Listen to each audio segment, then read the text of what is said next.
Hi, I'm Chester Osborne, fourth generation winemaker at Darrenburg, McLaren Vale, South Australia, and I'm going to tell you about our new Scarce Earth project.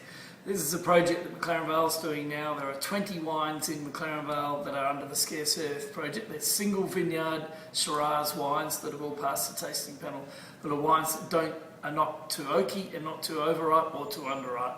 And we've got 3 in the first year, 2009. I'm going to show you where these 3 are from. This is the geology of McLaren Vale. It's very complex. We think there's 19 districts that we're going to separate as unique little terroirs. We've got the sea on this side, mountain range on this side, and this is where the winery is, right in the middle here. And there's 2 vineyards that made the Scarce Earth here on this Blanche Point formation, which is a red earth or grey earth on limestone. Actually, the first one's sandier. And then the last one we'll be looking at is actually from this area here, which is down the bottom of a gully there, again on the same Blanche Point formation.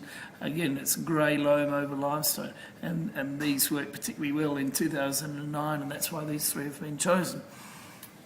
So the first one we're going to have a look at is the fruit bat. You can see that this is a picture of the vineyard. This is actually a shed here where the fruit bats lie, and you can see me stuck under the label over here. That represents me because I'm looking over the vineyard, selecting the best barrels of these best vineyards. So these are components that normally go into the dead arm. So this wine is really quite lovely raspberry and licorice and chocolate and coffee and all sorts of dark notes, but not all oily or overripe. Nice plums and is quite lifted. The palate is fairly rich. It has still quite vibrant fruit characters. It's they're fine and chunky tannins. This wine I noticed a little while ago was the most flowery of these 3, but it's just starting to close up a little bit right now and richen up a little bit now. So it's just going through one of those times, and it's because there's a bit of sand in the soil there on the top of the geology that actually makes that one most flowery. So now we're going to have a look at Little Venice. And you can see this is the vineyard here. When it's at the bottom of the vineyard, you can see the picture. We call it Little Venice because there's a marsh nearby that's all underwater, a spring. And also, I was in Venice when we bought this vineyard some years ago, and there I am hanging off the stripe there, holding on. Glass.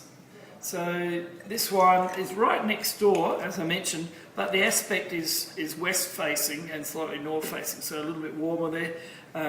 It's a little bit older, the vines, and there's a grey to brown earth over the top of the limestone.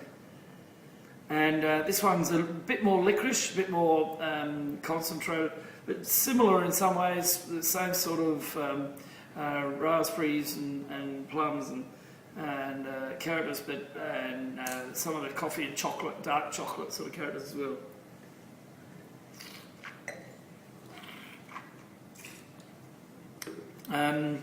Nice life, nice anise, nice raspberry. Both of these wines actually are part of a biodynamic trial.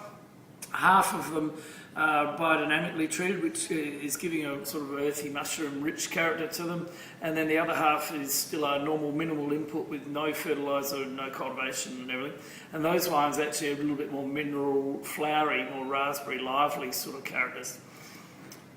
But both again are not overripe, beautiful vibrance and fruit, and will age very well for another 20 years. So the next one we're going to have a look at now is called the 8 Iron, and you can see this vineyard here. It's like an 8 Iron club. It's actually an 8 Iron hit from one corner to the other. It's also 8 acres, and that's me sliding down the stripe there. I'm a little pixie apparently. This one is right at the bottom of the original vineyard that we bought back in 1912. and has a really lovely irony and flowery, fennelly licorice and flower and raspberries and a beautiful little edge of irony earth like character, really quite stony sort of aroma.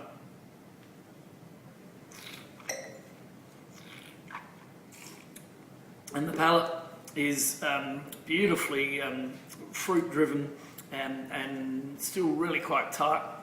Tons and tons of layers of minerals and gritty, fragrant characters of iron and slate and stone with anise and some lovely dark raspberries and mulberry fruit characters, but still lots and lots of this gritty character which will last for many, many years. So enjoy!